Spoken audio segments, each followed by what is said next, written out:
Hello everyone, welcome to our channel. आज हम solve करेंगे केरला सेट का जो पेपर हुआ है सोशियोलॉजी का, जो कि जुलाई 2024 में हुआ है, अभी जल्द ही हुआ है। और इसके क्वेश्चंस का जो स्टैंडर्ड होता है बहुत अच्छा रहता है। तो आपके अपकमिंग एग्जाम्स में यहाँ से क्वेश्चन पूछे जाने के पूरे पूरे चांसेस हैं। और चूंकि अभी ये जल्द में हुआ है तो इसलिए भी ये काफ़ी इम्पोर्टेंट हो जाता है आपके लिए इसको सॉल्व करना। तो इसके क्वेश्चंस को हम सॉल्व करेंगे। और ये पेपर मुझे इंग्लिश में ही मिल पाया है, यहाँ पर हिंदी में क्वेश्चन पेपर नहीं था। तो इसलिए जो भी टर्म्स होंगी उनको मैं यहाँ पर आपको हिंदी में बता दूंगी। फिलहाल ये क्वेश्चन पेपर आपको इंग्लिश में ही सॉल्व करना पड़ेगा। तो शुरू करते हैं। पहला प्रश्न आपकी स्क्रीन पर है। एक तरफ लिस्ट दी हुई है जहाँ पर संस्थाएं वगैरह हैं, और एक तरफ वो कहाँ पर पाई जाती हैं वो बात हो रही है। तो आपको मैच करना है। कास्ट है यानी जाति, क्लास यानी वर्ग है, इनफॉर्मल सोशल कंट्रोल यानी कि अनौपचारिक सामाजिक नियंत्रण, और उसके बाद फॉर्मल सोशल कंट्रोल यानी कि औपचारिक सामाजिक नियंत्रण। और इधर पर आधुनिक समाज है, और यहाँ पर प्रदत्त है, उसके बाद अर्जित है, उसके बाद प्रिमिटिव सोसाइटी। अब हम मैच करेंगे इसको। तो कास्ट जो होती है यानी जाति हमारी, ये हमेशा कैसी होती है? प्रदत्त परिस्थिति पर आधारित होती है। जाति हमेशा प्रदत्त परिस्थिति पर आधारित होगी। तो कास्ट को हम रखेंगे एस्क्राइब्ड में, तो आपका 2 से मैच हो जाएगा। और उसके बाद क्लास जो होती है ये अचीव्ड होती है, तो क्लास को हम अचीव्ड में रखेंगे। तो अचीव्ड में क्या हो जाएगा? यानी कि हमने इसको अर्जित किया है। तो जो वर्ग है ये हमारा अर्जित परिस्थिति में आ जाएगा, क्योंकि आप अपनी योग्यता के अनुसार उच्च मध्यम निम्न वर्ग में आ जा सकते हैं। तो अर्जित परिस्थिति में आ जाएगा। इनफॉर्मल सोशल कंट्रोल यानी कि अनौपचारिक सामाजिक नियंत्रण कहाँ पर ज़्यादा होता है? तो ये कहाँ पर होगा? तो ये आपका होगा प्रिमिटिव में, यानी कि पुराने समाज जो थे, प्राचीन जो समाज थे, वहाँ पर अनौपचारिक सामाजिक नियंत्रण था। जैसे धर्म के आधार पर था, और परिवार के आधार पर था, और इसके अलावा जाति था। तो ये सब अनौपचारिक के हैं। तो यहाँ पर रहेगा आपका प्राचीन में। और उसके बाद फॉर्मल सोशल कंट्रोल जो है ये आपका कहाँ पर पाया जाएगा? यानी औपचारिक लिखित नियम सब कहाँ पर हैं? आधुनिक समाज में। जैसे अभी कानून का शासन है, संविधान है, तो ये सब लिखित नियम है। राज्य एक नियंत्रण करता हो गया है, तो लिखित नियम। तो इस तरीके से आप इसको पूरा मैच करेंगे। अब हम कूट के आधार पर देखेंगे इसको। तो आपका यहाँ पर बनेगा 2 3 1, सॉरी 2 3 और उसके बाद 4 और उसके बाद 1। तो 2 3 4 और 1, आपका कूट 1 यहाँ पर जो है ये सही आ रहा है। पहला ऑप्शन आपका राइट होगा। अगला प्रश्न है, आइडेंटिफाई द ट्रू स्टेटमेंट। इसमें से कौन सा कथन है, अभिकथन वाले हैं, इसमें से कौन सा है जो कि सही है, ये आपको बताना है। तो एकोमोडेशन दिया है। एकोमोडेशन को हिंदी में बोलते हैं समायोजन। एकोमोडेशन को बोलते हैं समायोजन, ठीक, समायोजन। तो एकोमोडेशन में क्या चीज़ है? एकोमोडेशन इज द प्रोसेस, एक ऐसी प्रक्रिया है जहाँ पर इंडिविजुअल यानी कि व्यक्ति और क्या समूह दोनों क्या है, वंस डिससिमिलियर हो जाते हैं, जो कि अलग अलग होते हैं, वो क्या हो जाते हैं? बिल्कुल सिमिलियर हो जाते हैं। और identified in their interest and outlook, वे क्या करते हैं? अपने जो हित हैं उनके अनुसार, जो उनके वो सिमिलियर हो जाते हैं। यहाँ पर समायोजन में पहले क्या थे? सब अलग अलग थे, उसके बाद सिमिलियर हो गए। तो ये समायोजन की प्रक्रिया में होता है, ठीक है। और उसके यहाँ पर देखिए सिमिलियर नहीं होंगे। समायोजन में क्या है कि सिमिलियर नहीं होंगे। और दूसरा क्या कथन है? Assimilation refers to the process in which man attempts a sense of harmony which his environment. तो एसिमिलेशन को हिंदी में बोलते हैं आत्मसात करना। आत्मसात करना, ठीक है। तो आत्मसात जब हम करते हैं तो इसमें बता रहे हैं कि ये एक ऐसी प्रक्रिया है जहाँ पर जो व्यक्ति है वो अटेन करता है एक सेंस ऑफ हारमोनी, एक पीस एंड हारमोनी की जो बात हो रही है, शांति सह अस्तित्व की बात हो रही है अपने एनवायरनमेंट से, अपने पर्यावरण से। तो यहाँ पर सत्य कथन आपको बताना है कौन सा है। तो एसिमिलेशन यानी आत्मसातकरण में ये चीज़ नहीं होती है, एनवायरनमेंट की बात नहीं है, बल्कि वो संस्कृति से जो है आत्मसात हो जाता है और समायोजन में बिल्कुल सिमिलर नहीं होंगे। तो यहाँ पर दोनों ही कथन सही नहीं है, इसलिए neither one nor two, D option यहाँ पर आपका राइट होगा। अगला प्रश्न है who is associated with the concept habitus. तो हैबिटस के साथ में किसका नाम जोड़ा जाता है? ऑप्शन में पियरे बोर्दियो हैं, जे बोर्डिलार्ड हैं, मिशेल फुको हैं और जेक्स डेरिडा हैं। तो हैबिटस का जो कॉन्सेप्ट है ये दिया है आपके बोर्दियो ने, पियरे बोर्दियो ने हैबिटस की बात की है यहाँ पर। ए ऑप्शन जो है ये राइट होगा। अगला प्रश्न फिर से स्टेटमेंट वाला है, ट्रू स्टेटमेंट आपको आइडेंटिफाई करना है।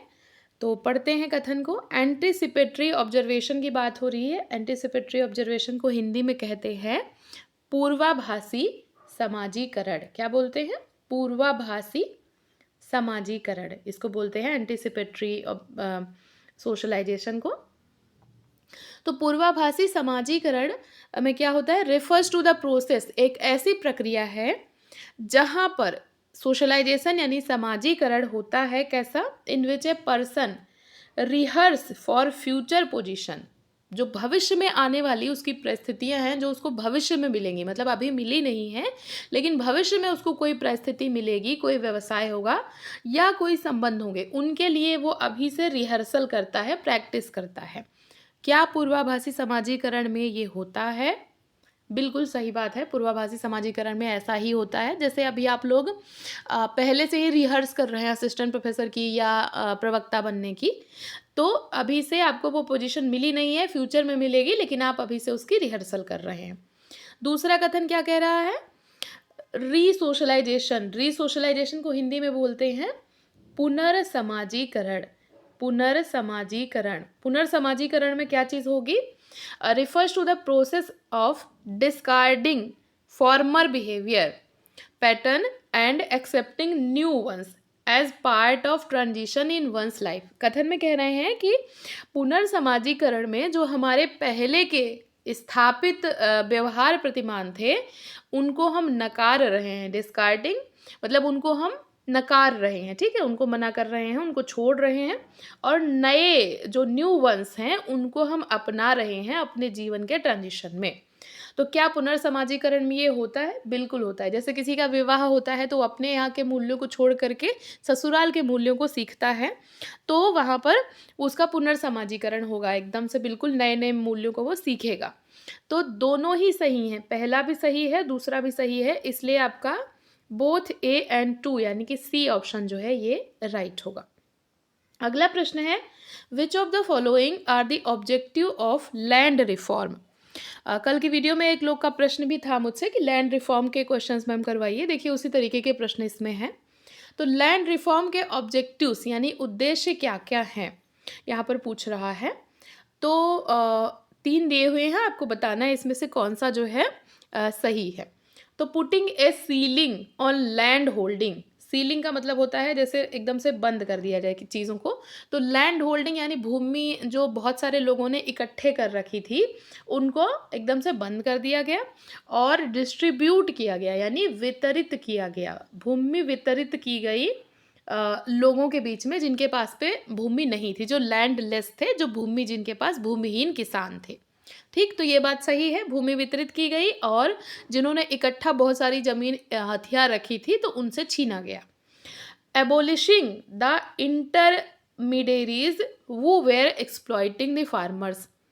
मतलब जो मध्यस्थ थे, मध्यस्थ, मध्यस्थ समझते हैं, जो मिडिल मैन, जो स्टेट और फार्मर के बीच में काम करते हैं। स्टेट है, फार्मर है, और उनके बीच में जो बिचौलिए आ जाते थे कि ये पूरा लाभ खा जाएंगे, तो मध्यस्थ का ये काम होता है। तो मध्यस्थों को एकदम से ख़त्म किया गया, जो कि किसानों का शोषण करते थे। तो ये कथन भी सही है, तो आपका पहला और दूसरा सही हो गया।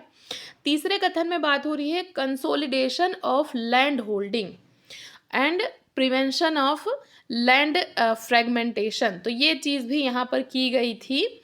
तो ये तीनों ही हो जाएंगे आपके, तो इसलिए 1 2 3 यहाँ भी डी ऑप्शन जो है आपका राइट हो जाएगा। अगला जो प्रश्न है, इसमें लिस्ट 2 हैं, यहाँ पर आपको मैच करना है। एक तरफ कथन या कॉन्सेप्ट है और एक तरफ जो थिंकर दिए हुए हैं, तो किसका कथन है या किसका कॉन्सेप्ट है, ये आपको मैच करना है। चाहें तो आप वीडियो को पॉज कर सकते हैं या फिर मेरे साथ में सॉल्व करिए। तो पहला कॉन्सेप्ट है इकोसेंट्रिज्म, उसके बाद वर्ल्ड सिस्टम थियरी है, और उसके बाद फिर हाई मास कंजप्शन है, उसके बाद स्मॉल इज़ ब्यूटीफुल, ये किसने कहा है, तो ये सारे हैं। तो यूरोसेंट्रिज्म का जो कॉन्सेप्ट है, ये दिया है आपके समीर अमीन ने, तो 3। उसके बाद वर्ल्ड सिस्टम थियरी की बात करते हैं इमैनुअल वॉलस्टीन, तो 1 हो जाएगा। विश्व व्यवस्था सिद्धांत की बात हो रही है यहाँ पर। उसके बाद हाई मास कंजम्पशन, ये बात करते हैं आपके रोस्टो, तो 4 हो जाएगा। और उसके बाद स्मॉल इज़ ब्यूटीफुल, ये बात करते हैं EF smasher, small is beautiful, तो 2 हो जाएगा। तो यहाँ पर 3142 ये ए जो ऑप्शन है ये यहाँ पर आपका सही होगा। अगला प्रश्न देखेंगे। Akhil married his father's only sister's daughter, the only daughter of Akhil's father in law is Anupama. यहाँ पर प्राइमरी सेकेंडरी रिलेशन पूछे जा रहे हैं, ठीक है। तो अखिल ने किससे शादी करी, उसके फादर की ओनली सिस्टर की डॉटर से, मतलब फादर की सिस्टर की डॉटर, मतलब बुआ की बेटी से शादी करी इसने, बुआ की बेटी से, ठीक है, बुआ की बेटी। और उसके बाद क्या है, the only daughter of Akhil's father in law is Anupama, यानी उसके जो ससुर हैं उनकी एक ही बेटी है अनुपमा, जो कि पत्नी है अखिल की। अब हो गया Gopal is Anupama's father in law. अब गोपाल कौन है, अनुपमा के फादर इन लॉ हैं। अनुपमा के फादर इन लॉ मतलब अखिल के पिता हो गए, ठीक है। उसके बाद फिर अखिल्स फादर इन लॉ नारायणा, जो अखिल के फादर इन लॉ हैं, मतलब अनुपमा के पिता, उन्होंने किससे शादी करी है, गायत्री से। तो अब पूछ रहा है the relation between Gopal and Gayatri, इसको कौन सी नातेदारी में हम रखेंगे। जो गोपाल और गायत्री हैं, यानी इनके फादर इन लॉ और इनकी मदर इन लॉ, ये कौन से नातेदारी में आएंगे आपस में, ये दोनों आपस में पूछ रहा है। इन लोग का यहाँ से कोई मतलब नहीं। देखो क्वेश्चन को कितना ज़्यादा घुमा दिया गया है कि यहाँ पर इतनी सारी कहानी दे दी गई है और मेनली पूछा गया है कि ये दोनों जो हैं ये आपस में क्या हैं। तो ये दोनों क्या है, पति पत्नी का इनका संबंध है। ये पति है और ये कौन है, इसकी पत्नी है। तो पति पत्नी आपस में कौन हो जाएंगे, प्राथमिक होंगे, द्वितीयक होंगे या तृतीयक होंगे। तो प्राथमिक संबंधी में आएंगे, तो प्राइमरी रिलेशन में आएंगे, प्राथमिक।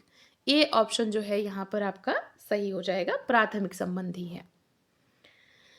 अगला प्रश्न है स्ट्रक्चरेशन थियरी इज एसोसिएटेड विथ, स्ट्रक्चरेशन या संरचनाकरण सिद्धांत पूछ रहा है। ऑप्शन में कोजर है, अल्थिजर है, गिडेंस है और ग्रामसी हैं। तो संरचनाकरण का सिद्धांत किसने दिया था, तो ये दिया है आपके एंथनी गिडिंग्स ने। सी ऑप्शन जो है ये यहाँ पर राइट होगा, स्ट्रक्चरेशन थियरी एंथनी गिडिंग्स। अगला प्रश्न है आइडेंटिफाई द ट्रू स्टेटमेंट। यहाँ पर फिर से देखिए स्टेटमेंट वाले प्रश्न आ गए हैं। तो ट्रू स्टेटमेंट इसमें से कौन सा आएगा, तो रेशियो स्केल पूछ रहा है, has all the properties of an interval scale and additionally it has an absolute zero. तो रेशियो स्केल में एक तो इंटरवल स्केल की सारी चीज़ें होती हैं और अलग से इसमें क्या होता है, एक ऑब्सोल्यूट शून्य होता है। और उसके बाद क्या है, a Fahrenheit scale is a example of ratio scale. जो फ़ारेनहाइट स्केल है ये इसको बताया गया है कि रेशियो स्केल का उदाहरण है। और नॉमिनल स्केल जो है ये यूज़ होता है किसमें?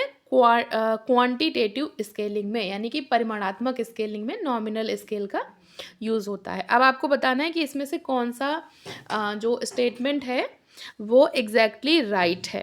तो ये सेकंड वाला गलत है और थर्ड वाला भी गलत है। पहला ऑप्शन जो है रेशियो स्केल जो है ये इंटरवल स्केल के सारे प्रॉपर्टीज़ हैंडल करता है और इसमें एब्सोल्यूट ज़ीरो होता है। तो one, only one, A option जो है ये आपका राइट होगा।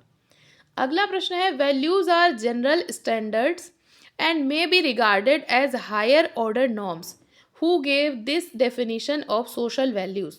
तो मूल्यों को किसने कहा है कि ये जनरल स्टैंडर्ड है, ये एक सामान्य मानक के तौर पर हैं और ये एक तरीके से हमारे व्यवहार के प्रतिमान भी हो जाएंगे। तो ये ऐसा जो कथन है ये किसने कहा है? मर्टन है ऑप्शन में, यंग एंड मैक है, एच एम जॉनसन है, मैकाइवर एंड पेज है।